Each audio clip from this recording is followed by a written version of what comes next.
Welcome, everyone. This is James Colburn with Real Life Friday, and we have a very special guest. But I'm going to give you a little backstory today. When Dan Caro was 2 years old, he was engulfed in a fireball during a gasoline explosion in the family garage and was left with third-degree burns so severe over his body that doctors held out little hope he'd survive more than a few days. Even though his heart stopped several times, Dan's spirit wasn't ready to give up. Somehow, he knew he had work to do. Despite the odds, Dan survived, but life would not be easy. The fire left him badly injured and disfigured. His hands were burned away, as was most of the skin and nearly all of his face. He would endure years of painful surgeries and endless months of lonely isolation in burn units, only to suffer the agony of social rejection. Dan was shunned and called monster by both children and adults in his Louisiana hometown. With the support of his loving parents and siblings, Dan did not despair. He kept his heart open to the world and focused on the positive energy around him. Before his 6th birthday, he vowed that his life would not be defined by the way others saw him or the restrictions of his so-called physical handicaps. Dan set a series of life goals for himself, starting with the art of tying his shoelaces without fingers. Simple as that. Once he had achieved that milestone, he decided he could do anything.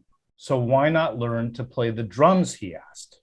After being told he couldn't do so, he promised himself that one day he would become one of the most accomplished drummers in the city that gave jazz its name, New Orleans.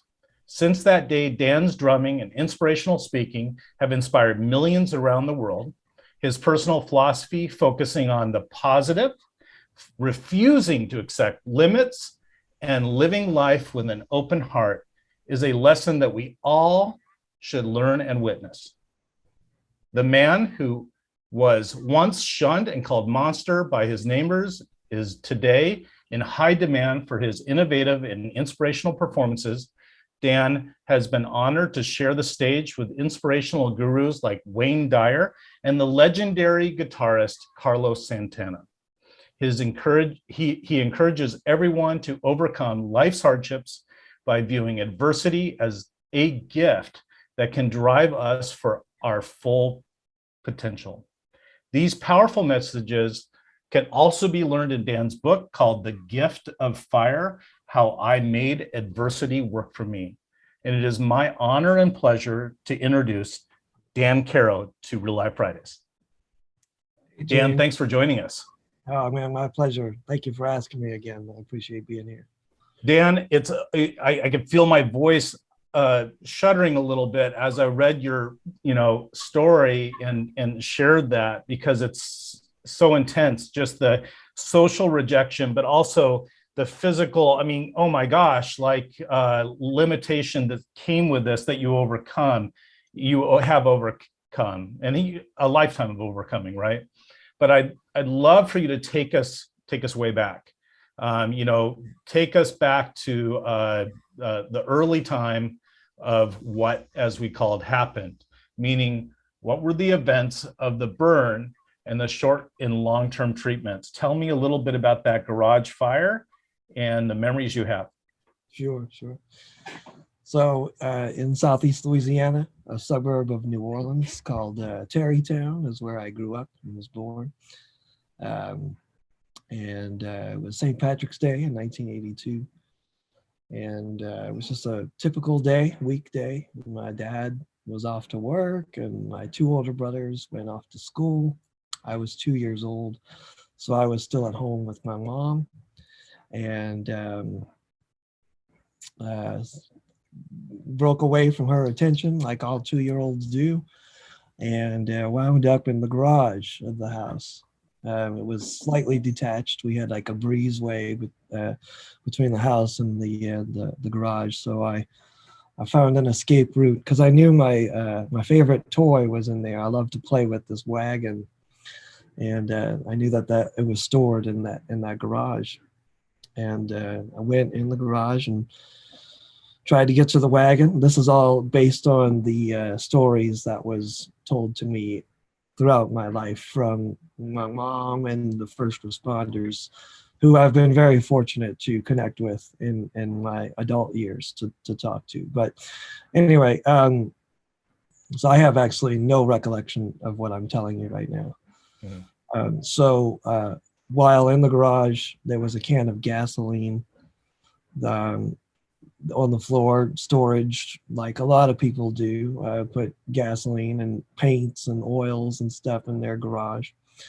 And this was in the days before zoning and codes were enforced to the degree they are today. There was a water heater in the garage, a gas-powered water heater that was literally on the floor, not raised like they are supposed to be today.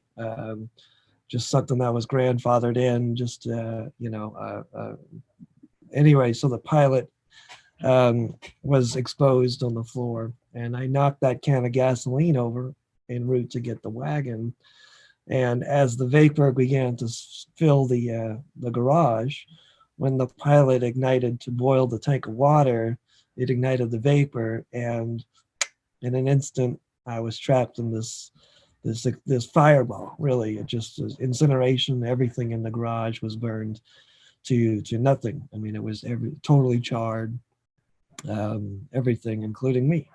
So being so low to the ground, and I guess I was facing to the right side of the water heater, so that took the most of the explode. I don't know what you call it. It's not really an explosion, but as the vapor started to ignite, I took the brunt of the thing from the right side. So my mom heard me scream. There was no residual fire. I mean, it was just an instantaneous burn. And my mom heard me screaming. She comes running into the garage. Instinctively, she knew where I was. I mean, I guess that's a mother's instinct. She knows when she doesn't know. And she pulled me out. We had a grassy area right next to the garage. Laid me down and didn't know what to do. She was just in hysterics, screaming. A neighbor down the street heard her, and by this time the smoke from the burned garage had started to travel down the street, and she smelled smoke and called 911. And we were about a block and a half, I believe, from this fire station, which was phenomenal. I mean, thank God we were that close. And they were there instantly. And the two first responders that were there, they got there even before the fire guys. They were. Hold on a second. Sorry. Oh goodness. It kind of worked because you were saying fire guys, and then that happened. Yeah. So anyway, I don't know how to turn that off, by the way. It just sort of invades my computer. But yeah, so the two immediate first responders weren't even working that day. They just happened to be in the neighborhood off duty, but their radios went off, and they were there even before the on duty firefighters got there. So that's crazy, right? And so they took point. And then when the EMS and firefighters got there, they knew that, death was imminent. I mean, it was happening. Like, it was such a bad burn and such devastation that there was no hope, not one bit of hope. But protocol says take you to the hospital. The only hospital in the region at that time that had a burn unit was Charity Hospital in New Orleans, which was about a 10-minute drive without traffic. And this is about 8:30 a.m. And we're in a suburb across the Mississippi River from New Orleans. So imagine traffic, rush hour AM traffic trying to get into a city. It's not easy, right? So when they got the call, I guess there was some divine providence that the cops immediately blockaded the path from my house to the hospital. So they created roadblocks and just vacated the roads to make it easy for the travel. So we got there in record speeds. And then, of course, once I got into the ER, there was like no hope. So they put me in surgery and did what they could. And my parents were there, and it was just a pretty bad situation for quite a while.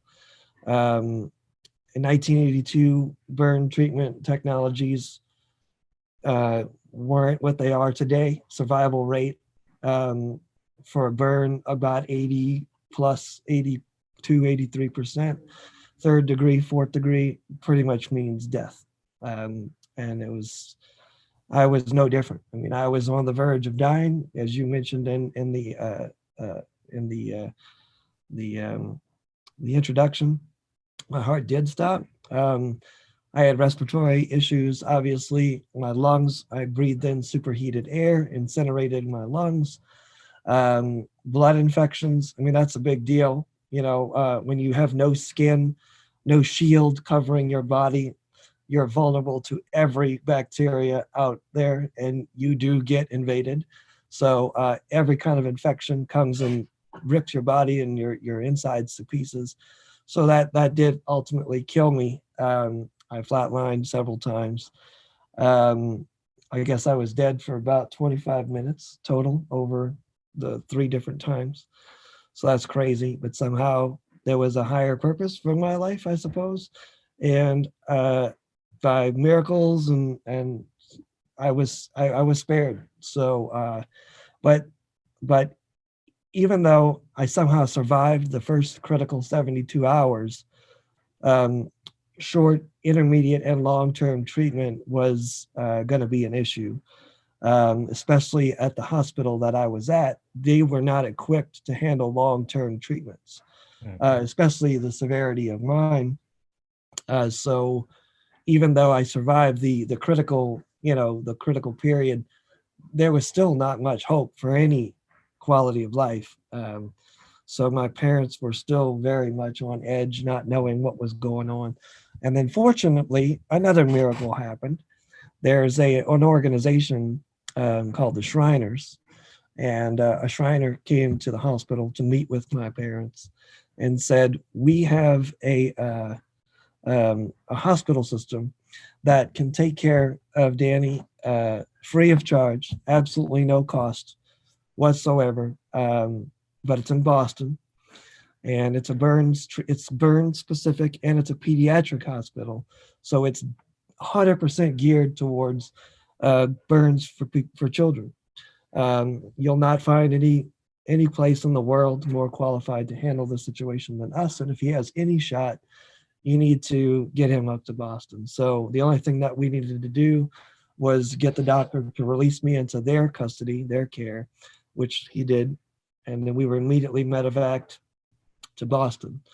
And I spent, several months in Boston in ICU, undergoing surgeries and all sorts of other treatments, debridement. Dan, I want to jump in. When we talked last, your dad brought in a radio, and he played a certain song.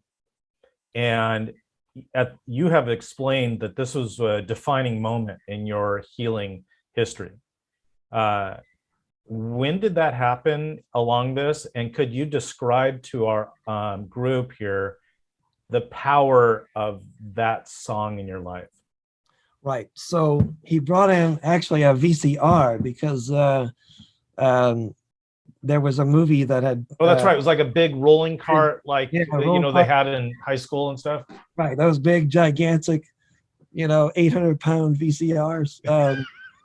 He brought in because my favorite movie was Rocky 2. And prior to my burn, I was always trying to imitate Rocky, and he knew that I loved that movie, and the songs and the energy of the film pumped me up.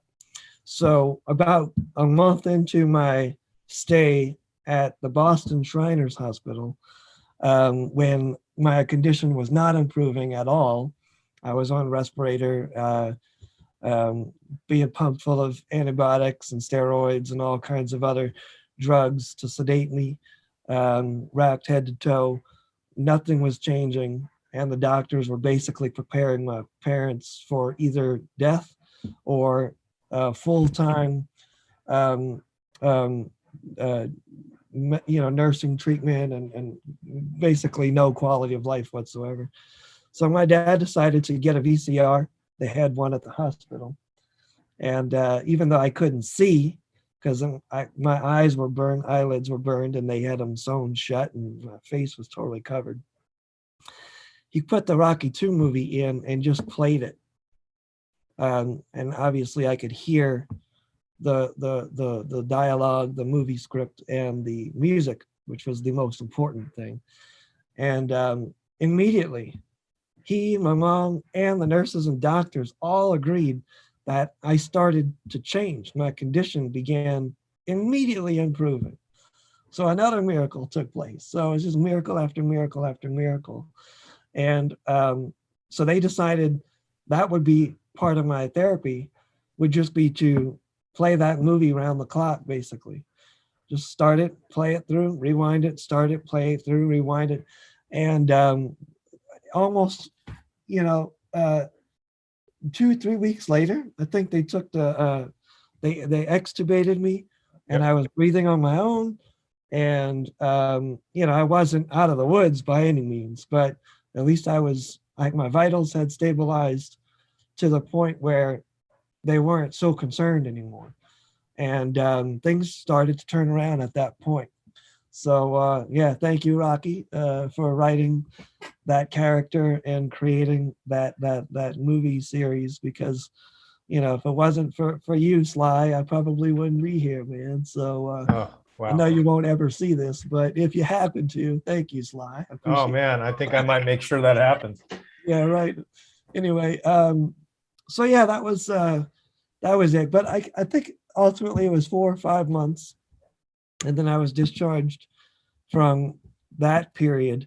And then for the next 18 years or so, I would go back to the hospital for all kinds of treatments, reconstructive surgeries, skin grafting, facial rebuild, all kinds of other crazy stuff, 7, 8, 10 times a year. So it was a long and hard road, but it made life interesting. I'll tell you that, James. It was all good. Well, I mean, it's a powerful statement to hear you say it was all good. It's also not, you only knew this life. I mean, you didn't even remember the burn, other than what your family had shared. So it probably at this point feels like you do remember it. But it's the only thing you've ever known. You've handled adversity in so many different ways. But I want to go and just take people back to, your first goal, which was to be able to tie your shoes, which as a little boy is a huge defining moment, little boy or girl, and being able to just independently tie your shoes. And with you, it's a little bit tougher because, I mean, hold your hands up, right? It's exactly a little more. I mean, it takes a lot of dexterity to tie shoes, and yet you had a goal to be able to tie shoes with no fingers. So could you share with the group about that? Right.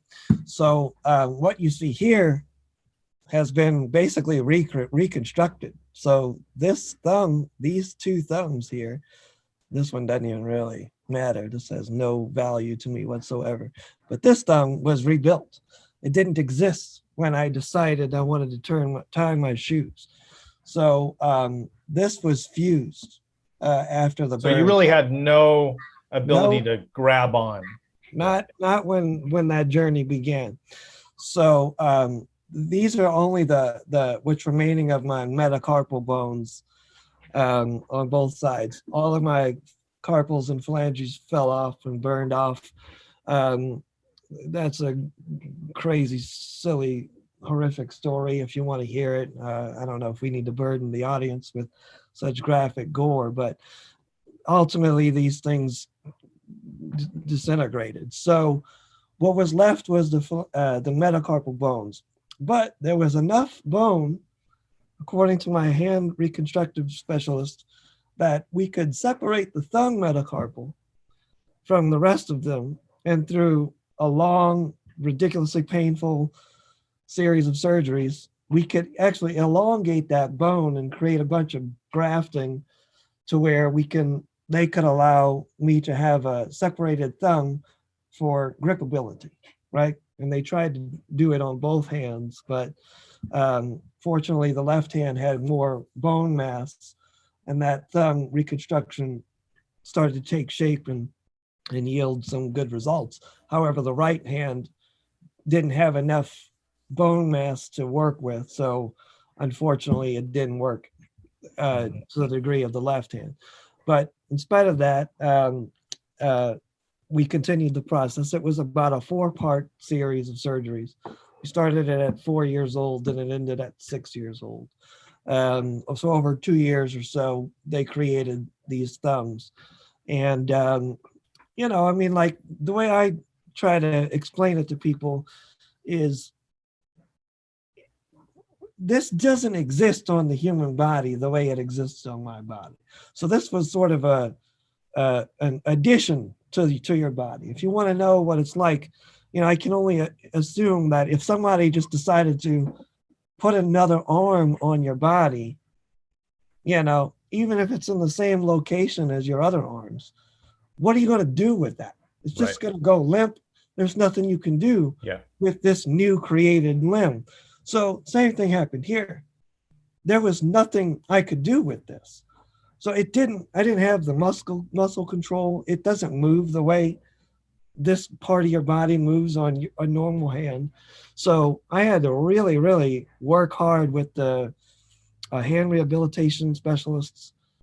I mean, 3 to 4 hours a day. To get that thing to kind of connect to the brain. Right. And it took an immense amount of effort to get that to move at all. And then once it started to move, that was great. But then to be able to pick something up like a pen or anything. Yeah, I mean, I can only imagine. It's like when my hand or arm just, pins and needles goes to sleep. I mean, you started at that point, right? That was your starting point, right? But it wasn't just like getting blood into it, right? We're talking, like you said, 4 or 5 hours, 3 or 4 hours a day of rehabilitation just to get that thing connected up. And and then of course there's the whole like patience and tenacity part of that, right? And there's the will that it takes to plow through that through thick and thin to get to that point. Yeah, exactly.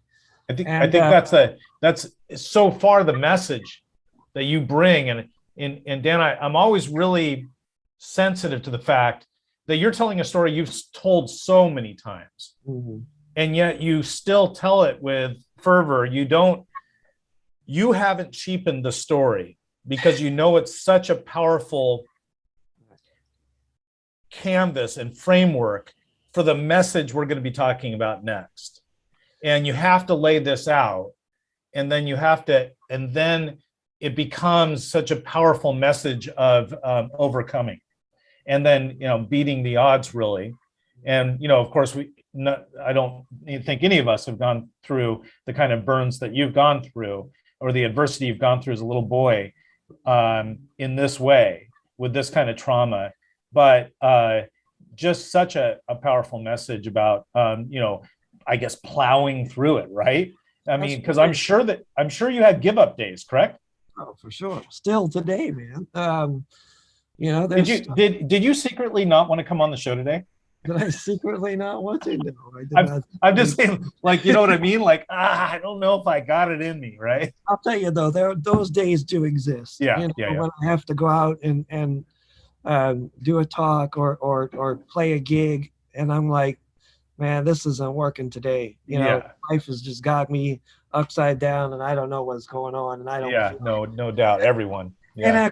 And I'm no different, and that has nothing to do with my physical burn or any of that stuff. Yeah, we all experience that from everybody. No doubt. Who has the greatest life you can imagine, they still have down days. So it's not a unique thing, and I understand that, acknowledge that. But I also acknowledge that I've got insights, and I've Yeah. had adversity that some people haven't had the pleasure of experiencing. And you're right, I have told my story a lot of times, and I always try to tell it a little differently, and I always try to look for parts that I've never talked about before and explain them in different ways. And and I get inspired by it too. So because it is inspirational. And for a long time I didn't talk about it publicly. Not because I didn't want to or I was afraid of what people might think or whatever, but I didn't feel like anything I did was special, and I was just kind of plowing through, living day to day, which I still kind of believe. But I've met so many people who have shared, their successes with me, and have, confided in me that it's because of hearing my story that they took the step. So I acknowledge that there is something to share here that's very positive and goes so far beyond me. It's insane, and I have no issues and no problems with sharing the story. And like I said, I look back at my life and say, damn, man, it's incredible. Like I'm inspired by that. Yeah. So that keeps me moving forward, and I'm grateful to have endured this. And I call it a pleasure. I'm sort of jokingly, but not really, because, man, I'll tell you, James, I've had so many opportunities to meet people that I would have never been in the position to meet, to do things, to go places that I possibly would have never had the opportunity to do. It cost me a lot. The cost of admission was ridiculous, but every damn thing was worth it, man. I like the sense of humor. Yeah, it was a high price. I'd pay it again and again to be able to do what I do. Are you kidding me? Yeah. I got a killing life, man. I wouldn't trade a day of it. Even though it sometimes sucks to that I can't do certain things. Oh, who cares, man? Yeah. There's another great burn survivor guy named W. Mitchell. He was the mayor of Crested Butte, Colorado. You might know. He's had lots of victories in his life, and he said before the accident there was not 10,000 things I could do. After the accident, there's 9,000 things I can do. Okay, so what? I'll give up 1,000 things. I can still do 9,000 things. That's pretty damn awesome. So forget the 1,000 that you can't do. Yeah. And if you're creative enough, you can figure out how to do those 1,000 things. Yeah. But the 9,000 is what you should be focused on. And the fact that we're here to tell it and to talk and share in this, and to have this communion right now is what the gift is, man. This is the gift of life here. So I'm grateful for that. Well, Dan, you did the shoelace thing, right? So why not drums, right?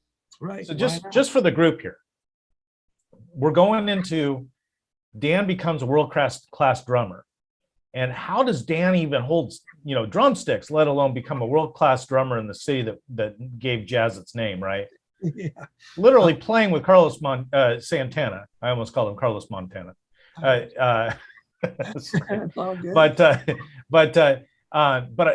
take us through a little bit of this whole drumming crazy idea you had, right? And then lastly, we will wrap up around mindset and around choosing joy and positivity, and a little bit of how you go about kind of breaking the rules, right? Like actually not allowing there to be rules, if you will, which is really kind of your story. So first up though, drumsticks? Seriously? Yeah, that's crazy, right? I mean, who would have thought? I mean, yeah. Oh, I want to be a great drummer. I want to be, the best drummer I possibly be with this. Did people give you a hard time? They thought that I probably took too many drugs in the hospital. I had some sort of brain. Too many drips of something, right? Yeah. So no, there might be brain damage, but there's no brain damage when it comes to music. I'll tell you that. So after I struggled tying my shoes. That was a 7-year struggle, by the way. I started at age 5, and I finally was able to do it at age 12. Oh, so it's a 7-year period to be able to tie your shoes. I was standing at the top of the summit of Mount Everest, and I was like looking out, and I was like, damn, this is great. And I love the cold, so I wasn't really cold up there. And I was thinking, man, the next thing should be drumming. That's logical, right? So you climb Everest, tie your shoes. The next great achievement in your life is drumming. Okay, well that's another. What's that? What's the next? What's another great K2 or whatever? Yeah. So yeah, whatever. I'm climbing K2 next. So drumming. There you go. That's my second mountain to climb. So I was committed. I already knew that I could accomplish anything. I didn't care as long as I allotted the right amount of time, which was no time, no ceiling, no time confinement. It doesn't matter until I never was able to do it until I died. As long as I never capped myself, I was going to achieve some level of success with this.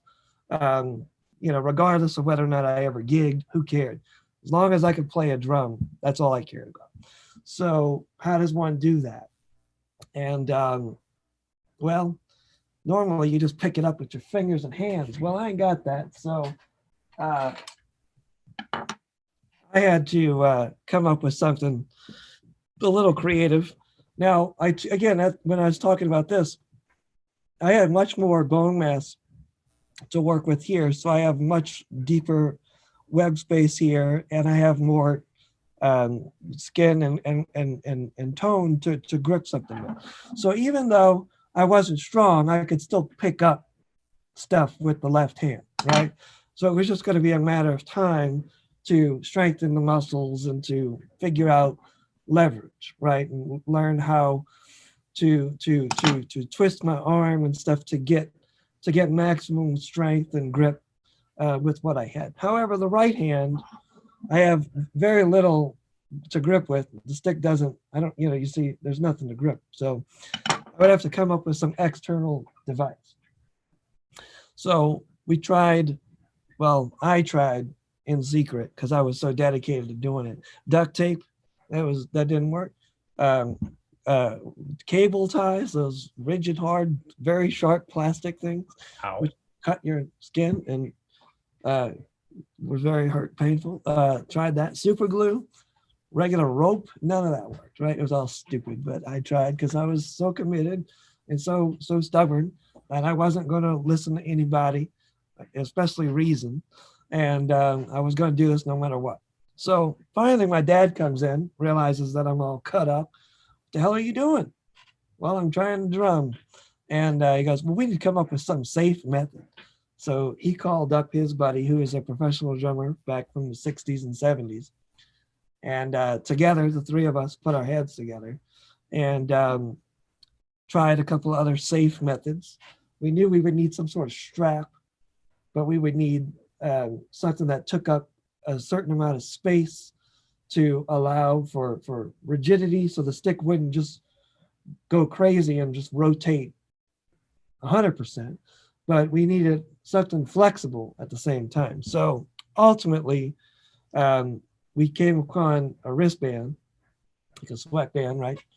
And just put that over the wrist and put the stick inside of that. And that's great, but it's too much play. It's not strong enough. It needed more. So we put rubber bands around the wristband, and that was enough grip. It had a focused point of energy, like a fulcrums, where the stick could rotate firmly in a secured location, and the excess on each side of the wristband allowed for grip, but also flexibility. So it was the perfect solution. And you can make it bounce, right? Like you learned how to. Oh yeah. Yeah. So yeah, I mean, from that point on, it was just a matter of developing skill and a technique, albeit a very unique technique that I can't really share with anybody because who does that? But regardless, I figured out that I had the same basic mechanics with this thumb and with the sweatband, with the rubber bands around it, as you would with your thumb and your index finger, which is the only thing you need to play drums. Yeah. You need a thumb and an index finger. Yeah. You don't need the other fingers, and you don't even need a palm. Well, you basically proved it. Yeah, well, and it's a struggle today. Even I've been doing this for 30 years, and it is still a struggle. and it is very difficult to do. Um, I find myself in situations where the wristband, I'm starting to find new limitations with the wristband that I have never had before because of technique. Also, with the left hand, I'm starting to find new limitations with the type of stick I use, with the type of.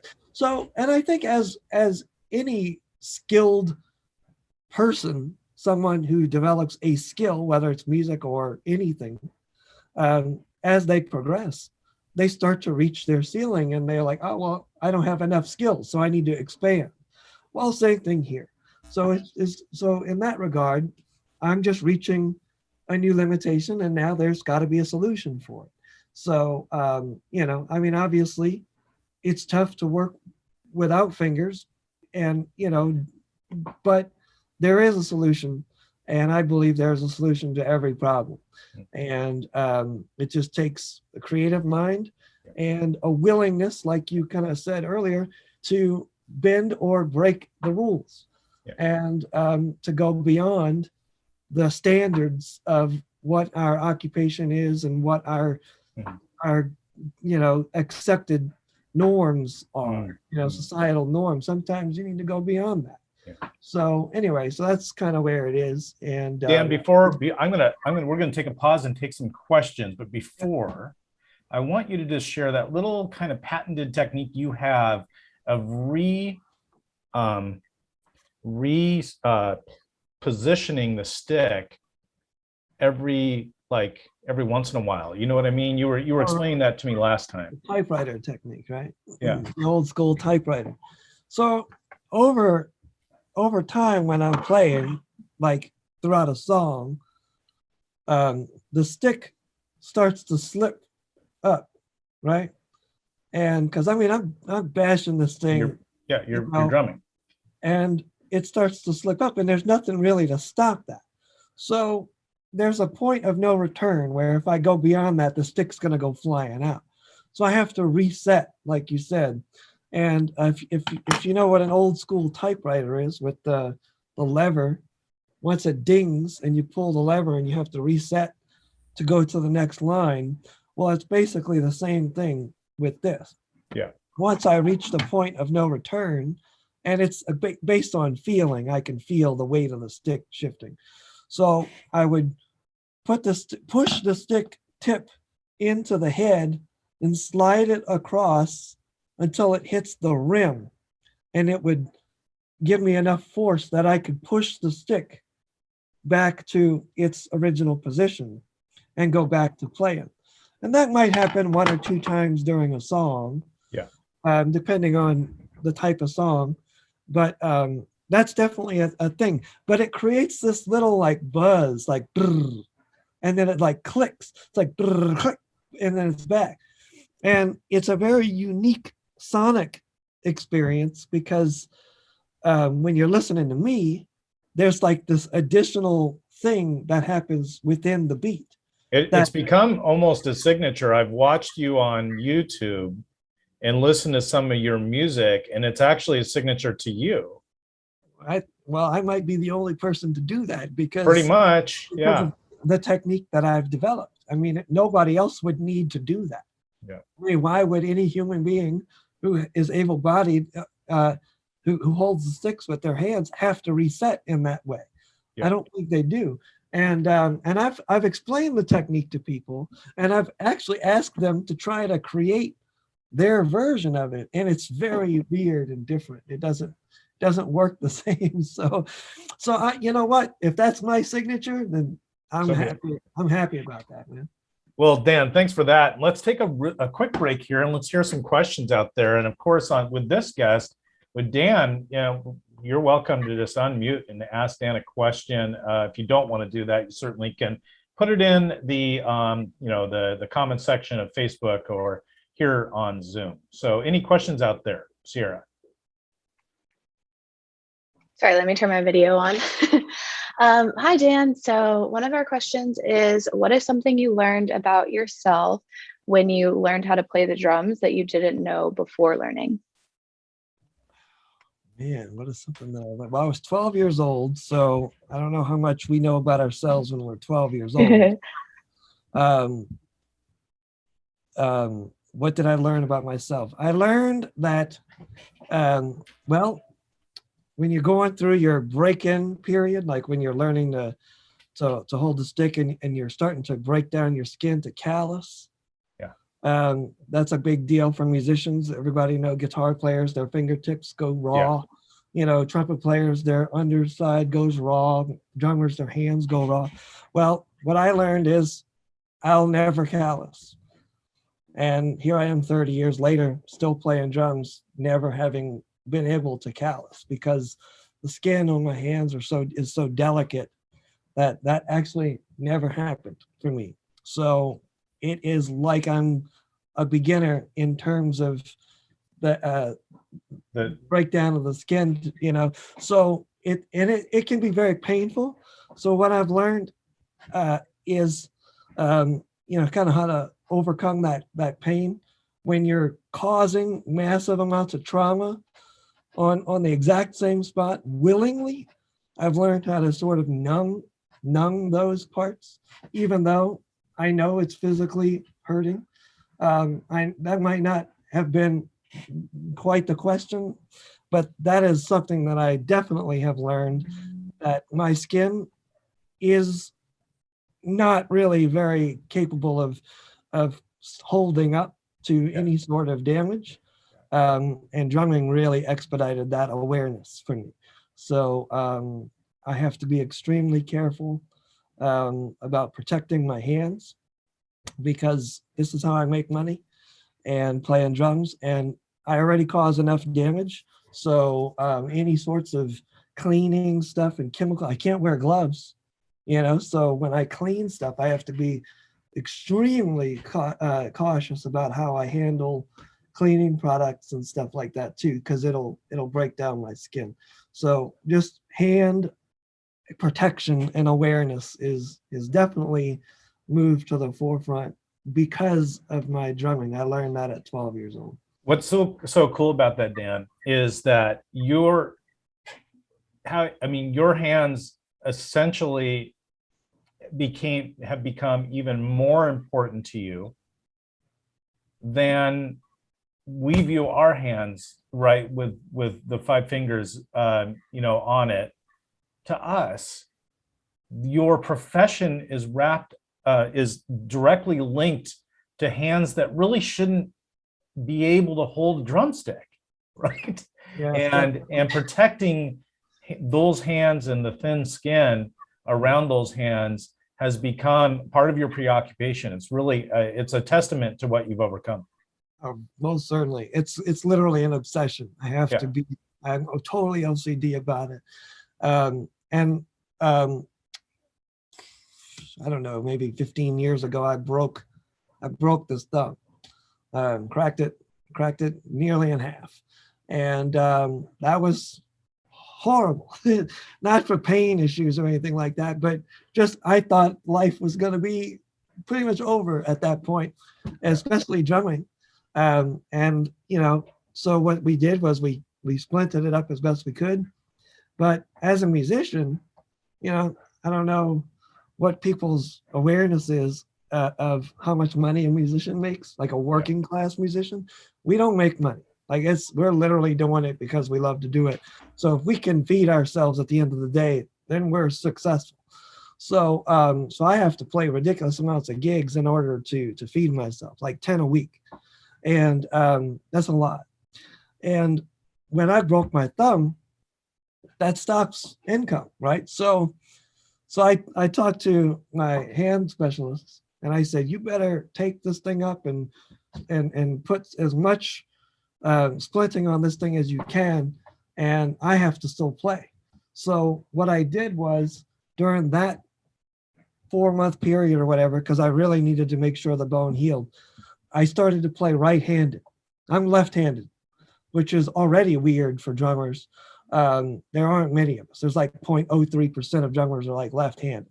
Phil Collins happens to be a left-handed drummer. But anyway, so I had to switch to righty to play drums to keep my gigs.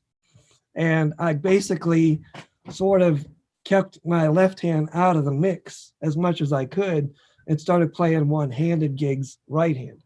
So that was a very interesting period of life for about 4 months or so. But I kept about 60% of my gigs in spite of my injury.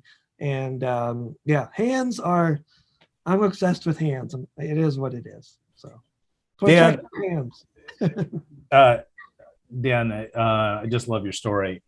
Jim, you typed a question, but I just would like you to ask Dan your question. I think it's a powerful question of that kind of supernatural thing that happens that sometimes we forget is out there. So I'd love for you to ask your question, Jim. Sure.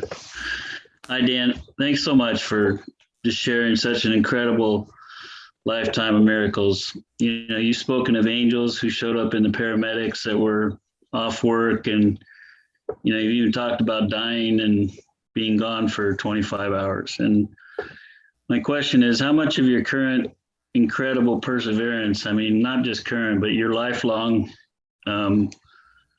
demonstration of perseverance that you've shared with us is because of your spiritual relationship with God? Oh, wow. Okay, great. Well, I appreciate your question. First of all, clarification, 25 minutes, not 25 hours. 25 hours, and I don't think Dan would be here. There would be no way. But no, it's all good. Well, for what it's worth, I have a son who was in a coma for 36 hours, so it can be done. I hear you. But God bless you. Anyway. So spirituality has been a huge part of my life, but my family's life as well. And it's definitely been a dark journey at times. And, like you said, the angels came in the forms of paramedics and firefighters, and the police that started the roadblocks, the doctors that wouldn't quit on me, the nursing staff, the PTs, the community that embraced me, obviously my family, my parents, my mother in particular, my brothers, my extended family. Definitely those folks are my angels and heroes. But in the dark times when I'm alone, with my own thoughts, I spent a lot of time in the hospital in isolation. Most of my time in the hospital was in solitude because of infection vulnerabilities. So I was literally in a bubble, like a plastic bubble. So you do a lot of meditation, a lot of questioning. Growing up in isolation as a child is very difficult. And unfortunately, we did have a faith, a strong Christian faith growing up in the Caro household. So though I didn't really know what I was doing in that time, I didn't really know the mysteries of what faith really was. I spent a lot of time in a self-sedation. Meditation is what it is.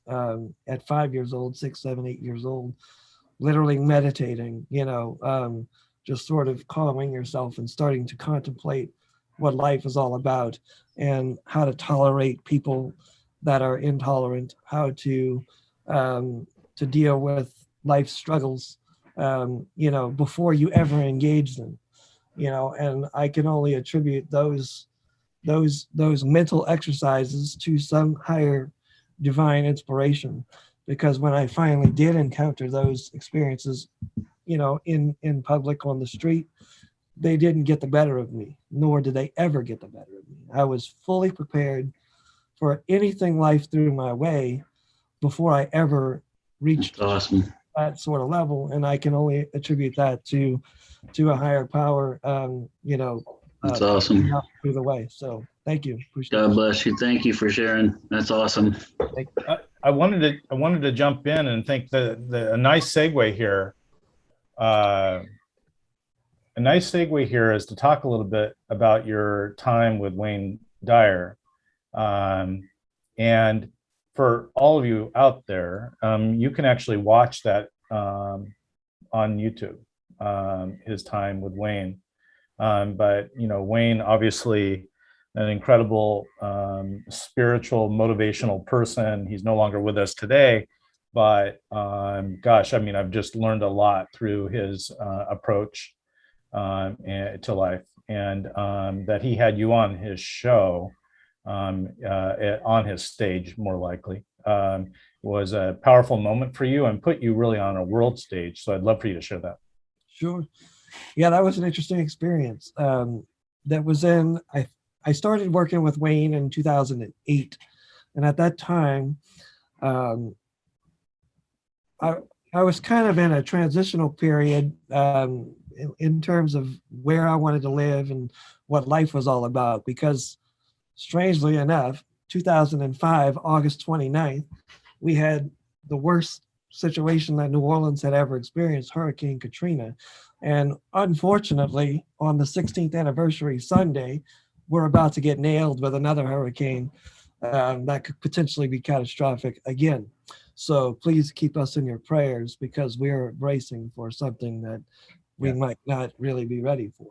So anyway, I had left. I went to New York, right? Because New York is the jazz capital, literally, of the modern world. It may have been invented here, but it became world famous in New York. So where, I went there because I had a lot of friends and I knew I could probably get gigs. It'd take a while. And then, that really wasn't working out the way I thought it was going to work out. But I met some folks while I was up there, some speakers. They were inspirational speakers, and they were Shriners also. And they said, why don't you tell your story? So I had never really thought to take my story onto stages and into boardrooms and, into corporate world or in public seminars. But I said, you know what, why not?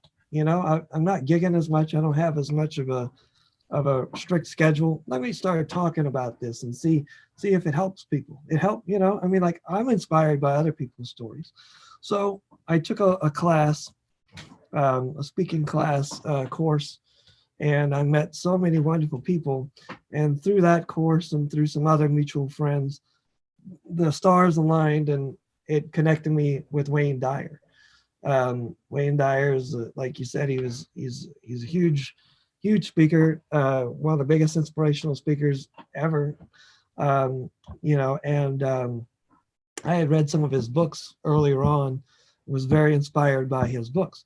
And even though I didn't want to speak necessarily at that time, I said, if I ever did a presentation or started a new career path, I wouldn't mind having him as a mentor. And somehow, again, through divine providence, I suppose, our paths were put together. And immediately we hit it off with one another. And that started a 2-year mentorship and a tour. And then, like you said, there is a thing on YouTube where he had a show every year with the release of his book. He wrote a book every year. And for the PBS's big fundraisers, he was sort of their number one guy. And if you've ever seen the PBS shows, they're it's pretty incredible stuff. So fortunately, he had me on one of those shows, which launched a book, The Gift of Fire, that I wrote. He wrote the foreword to. And then for 2 years later, we toured together, speaking and traveling all across the U.S. and Canada. And that was a phenomenal experience. He taught me a tremendous amount about just life in general, but about, always always sharing your story for the right reasons, and it's very easy to get wrapped up in the applause and to let your ego kind of take over and become a celebrity, if you will. But that's very easy if you're not 100% in tune with why you're doing what you're doing. So he kept me grounded, and had a great time touring with him, learned a tremendous amount, and met thousands upon thousands of people at seminars and in everyday life. And I got to spend a lot of time with him. Fortunately, he did pass in 2015, but it was a great experience, and I'm proud that I had the opportunity to share that with him and with the world. Like you said, I mean, he definitely helped me launch a new career path and publish that book. So it was a wonderful thing. Well, Dan, we're getting to the close to the end of the hour, and I wanted you to share a little bit about your advice to real estate agents that have their own series of adversity in this crazy market, obviously, and working with fickle buyers and fickle sellers, and just all that it takes to wake up and do it again each day, and how there could be some pretty good application from what you've gone through. So, yeah, well, I can only speak from the perspective of being a musician, really, but in New Orleans, there's so many venues to play, and there's so many musicians, and there's so many types of musicians and so many levels of musicians. It's one of the greatest places to grow up as a musician. However, when you don't have hands and when you're burned as bad as I am, and like I was kind of alluding to earlier about ego taking over and falling into the black hole of being a celebrity. A lot of these musicians think they're celebrities and bigger than they are, and they have these egos and this image thing. And obviously that's what we see on TV is the world of celebrity, and musicians are very ego-driven people a lot of the time. Not everybody, of course, but image-based. So sometimes it can be difficult if you don't fit a certain look or an image, right? But then when you have a physical disability going against you, and just people's disbelief, which is, it is what it is. We all have our issues of self-doubt, but when we see another person that we have to depend upon, right, as a drummer, the backbone of the band, and we have to doubt whether or not this person can even hold a drumstick, let alone guide the band for the next 3 to 5 hours. That's a big deal. So as I was growing up, I had a great mentor, a trumpet player named Charlie Miller, who had a phenomenal career with Dr. John. And he had a knot on his head that bulged out. And he didn't have any physical disability with his lips or with his hands. Great trumpet player, one of the best in New Orleans. But he had this big abnormality on his head, like a little knot, right? It wasn't little, it was pretty big. But he said, you wouldn't believe how many gigs I got refused just because of that one physical defect, visual defect. He says, it didn't matter how good I was as a player. He says, this one stupid knot on my head, which was just a benign tumor, that he could have removed at any time. He just didn't have health insurance. So, but that kept him out of so many gigs, because even though he had a great career with Dr. John, when you're not on the road, you got a gig, you got to play locally. Yeah. So he said, I got refused from 50% of the gigs he went for just because of this one little thing. He says, so I was like 13 or 14. He comes over to my parents' house. He's a lifelong friend of my dad's. My dad was also a trumpet player. But he said, he took me aside. He says, are you really serious about doing this as a career? I said, yeah. He goes, well, I'm not here to discourage you, but I want to shoot you straight. I want to tell you a truth, a reality about the business that nobody's going to tell you.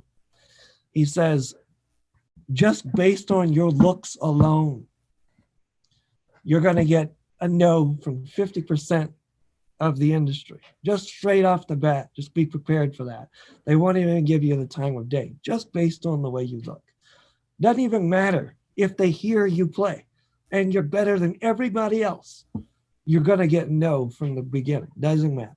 So just accept that you already lost 50% before you ever started. The second 50%, half of them are going to embrace you and say, man, I appreciate you. I love you. You're an inspiration. Come on the bandstand. Let's do this. Doesn't even matter how good you are. And those are great people, right? And they're going to be great, and they're going to help you. You may or may not have a lot of success with them, but they're going to love the fact that you're out there living your damn life and not saying no to the world and hiding yourself. And that's great. You want to be around those types of people. The other people are going to be on the fence. They're not going to be on the fence because your image is going to potentially, stop them from ascending the pop music chain. But they're going to have their doubts because they have doubts about themselves too. And it's not a common thing to see a drummer without hands walk on a bandstand and take charge of the bandstand, right? That's just not a commonplace thing. So they're going to have their reservations. So you're going to have to earn it. And he said, and there's no doubt you'll earn it within the first 30 seconds of the first song you play. There's no doubt, because I know where your heart and soul is. He says, but those are the guys, like those guys, once they embrace you and they shed their doubt and their inhibition, they're going to love you and they're going to be your loyal, not only fans, but they're going to go to bat for you against everybody that's going to turn you away. They're going to be the ones that are going to be your people. So find those people and run with those guys. And you're going to get a lot of no's, and you're going to have a lot of struggle and a lot of challenge, and you're going to hit wall after wall after wall after wall. But you're a soldier, power through, and no matter what the outcome, as long as you do your best job possible, not your 90% job, not your 96% job, but your best 100%. It doesn't matter if you lose the gig. You've done the best you can, and you're a champion. So I don't know how that translates financially because I've never had a lot of financial success. I'm a working class musician. Yeah. I have to do, 10 gigs a week just to feed myself and pay my bills. That's a lot of work as a musician. I don't care about that. I'm not looking for great riches and rewards. What I am looking for is the reward that I've done the best possible job I can do, win, lose, or draw. And I'm not going to stop. And I don't think you should stop either. Yeah. Just because you get told no, there's always somebody out there looking. There's always somebody out there who's going to give you a yes. Look for your 25%, right? What's that? Look for your 25%. Look for your 0.25%. Yeah, 0.25%. I don't care how small it is. Yeah. There's somebody out there that's going to give you a yes. And don't stop until you find that. And guess what? That person might be you. So start saying yes to yourself and stop saying, stop changing. Like you said earlier, break the rules. But you got to know what the rules are before you can break them. You got to know your parameters before you can break the rules. That way you can do it ethically and successfully. But, sometimes you got to create your own thing. You got to be your own unique thing. And not only do I have that unique stick thing, but I've created my own genre of drumming that's very unique. Some people like it, some people don't. So in addition to my physical issues, I have a musical issue that some people don't like. Yeah. And that's fine with me. But I'm not going to compromise who I am as a human being to go out and sell myself out to get a gig. Yeah. That's not me. I'd rather not do the gig. Yeah. So if that translates to it does, Dan. I appreciate it. And Dan, it's so powerful. Your wisdom, your words, your ability to see such positive opportunity in the world, in the crazy adversity that you have experienced, and everyone experiences. Sure. Dan, how do we support you? How do we learn more about you? Hear you play, purchase your book. So the book's available through digital formats, Nook and Kindle, The Gift of Fire, Amazon and Barnes & Noble, Nook. I don't know if you can get it anymore. I think it's out of print on hard copy, but you can get it digitally. I'm on social media. Just look me up, Dan Caro, Caro. Other than that, as far as seeing me play, probably not going to happen anytime soon, based on our situations right now. But I'm doing gigs here and there, but you know, I have an online presence. YouTube, I have a bunch of videos. So just support each other and love each other is how you can support our humanitarian cause. So it's not about me, it's about us. Yeah. So love each other and appreciate each other for being us and being here. So I appreciate the opportunity, James. Thank you for having me back. And I hope everybody stays safe and we can figure out how to power through this life that we're dealing with, man. Well, Thank you so much, Dan. Yeah, thank you, Dan. I mean, on behalf of Windermere Homes and Estates, all of our 500 agents and all the clients that we work with, some 2,600 different people that we work with, both buyers and sellers. Rich Johnson, the president of the company, and all the communities we serve, we just appreciate you so much. And we hope that this message, which we know has been widely viewed already on Facebook Live, and then here on Zoom, is an encouragement to many people to come. So Dan, thanks so much. And of course, when we need a boost, we're going to be giving you a call again. So have a wonderful weekend, and we'll talk to you soon. Thank you. Appreciate you.